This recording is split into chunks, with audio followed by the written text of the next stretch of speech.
Agency is in its infancy, but I would like to get a sense of your key strategic priorities going forward.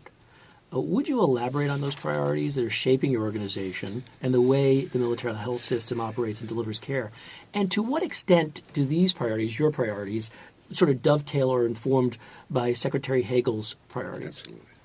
Well, as you know, your priorities are your boss's priorities, and so Dr. Woodson, the Undersecretary for Health Affairs, again, an incredible leader and a tremendous strategic thinker, has lined out 6 strategic priorities, or what we call lines of effort, that complement and are in complete alignment with our Secretary's priorities, the Secretary of Defense. And those 6 priorities are for the military health system to modernize their management with an enterprise focus.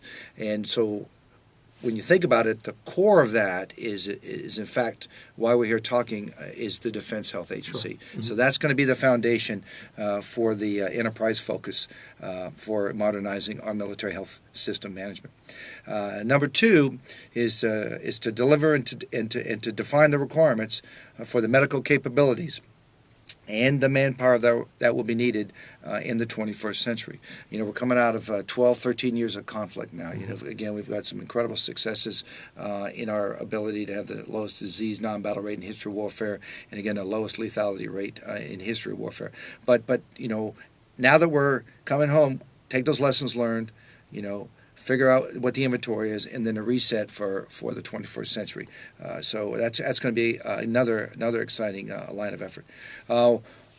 Number 3, and this has served us well in this conflict, and that's our strategic partnerships. So our focus is going to be to continue to invest and to expand our strategic partnerships. We've been working with the private sector, whether it's research and development, whether it's medical, innovation, working with other government agencies, working with academic institutions. The one prime example is, let's look at trauma care delivery in the theater. We took the best and the brightest, again, from the trauma care from our nation, and many more are Guard and Reservesmen, and then the alliances that our Joint Trauma System has made with the major centers of trauma, or whether you're talking Baltimore, whether you're talking Chicago, Miami, Los Angeles, Cincinnati, Houston, taking their ideas and bringing them together for us to create, which is really the most effective trauma care delivery system in the history of recorded warfare. Now, the things that we've learned, the things that we have made what I call game changers are now already being pushed out into the civilian sector. So it goes both ways. They help us create the next generation of clinical practice guidelines or treatment protocols, and then at the same time, they take those, because now we've advanced trauma care, and they take and bring that back, and then now it's in your communities here in Washington D.C. It's in your communities in Denver. It's in communities in Chicago. So again, to continue to invest and expand those partnerships.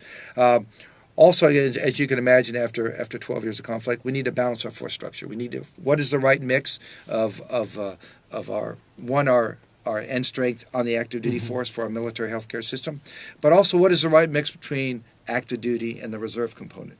As you know, a lot of our, especially our air medical evacuation comes out of our reserve force. A lot of our specialists come out of our reserve force. And so, again, looking what's the right balance that we need, again, to be agile and be able to respond in the 21st century.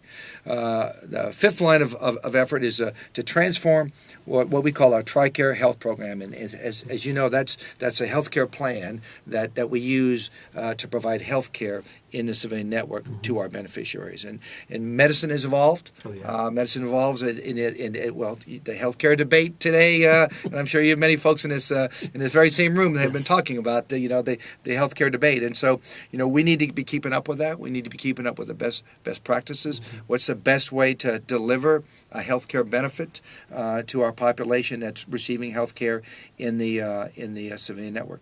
And then finally, our 6th line of effort is to expand our global health, what we call the global health engagement strategy.